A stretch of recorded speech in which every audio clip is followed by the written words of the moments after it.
How did life change for you within the jiu-jitsu community after your rematch with Euler at Metamoris? I think after my rematch with Metamoris, I definitely got some validation. Things have been good, better, you know, business-wise. Overall, life is good. Okay. Can you tell us why you created EBI sub-only tournament and what you're hoping to achieve with it?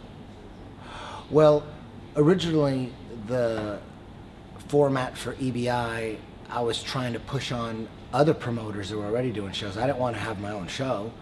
I just thought I just brainstormed so much on how to make jiu-jitsu entertaining enough for TV. What has to be done? This is an amazing sport. How come it's not on TV? And in my opinion, it's the point system and the format system. So I was trying to get these guys to, these different promoters to adopt overtime rules and all that stuff. But then I just decided to do it myself. Me and my partner, Victor Davila, who's the commentator for the UFC in Spanish.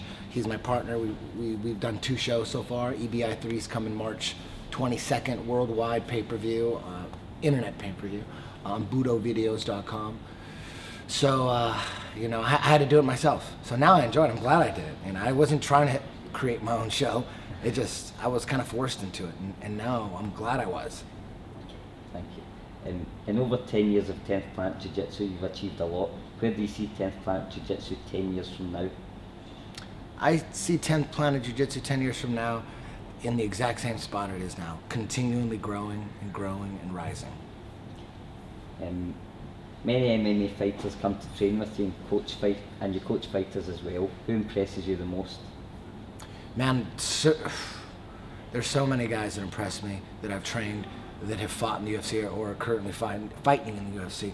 Tony Ferguson, Ben Saunders, Kelvin Gastelum. Man, I've coached Dan Hardy in the past, Chuck Liddell, so many different guys, Nick Lentz, it goes on and on. But I couldn't tell you which one impresses me the most because they're all warriors in their own way and they all bring something different to the table. And you know, Tony Ferguson, Ben Saunders, Kevin Gastelum right now, those guys are the ones really carrying the torch for 10th Planet in the MMA arena. Okay. All those guys you've mentioned have been making waves in the UFC, and the Korean Zombie and Shinya Aoki have both won matches via Twister in MMA. Do you think this will influence more MMA fighters to start training under 10th Planet? I think anytime a 10th Planet specific move is performed on the big stage in MMA, it helps the whole association. It gets a couple more people into it. You know, when they see people doing rubber guard, like Danny Mitchell, for instance, fighting here in the UK, and he's fought in the UFC as well. He's pulled off a twister. He's done rubber guard. Just him alone has at least turned on 2 or 3 people to 10th Planet. So, yeah, it definitely helps when you see rubber guard and twisters and lockdown in the UFC. You've been in the UK teaching seminars. What's your opinion of the standard of jiu-jitsu in the UK? The UK is awesome. They're probably hungrier for jiu-jitsu than any other country right now, hungrier than the United States. The Brits really embrace jiu-jitsu and no-gi jiu-jitsu and the 10th Planet style. They're just super ready for it, open for it, and just are eating it up. And Australia as well. They're just rabid 10th Planet fiends out there. Okay. And lastly, what plans do you have for the 10th Planet in the UK in the future?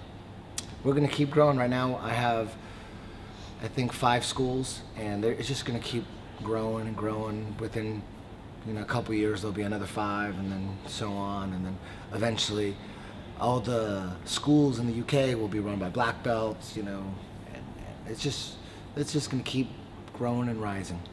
That's brilliant. Thank you very much. Cheers, man. Thank you.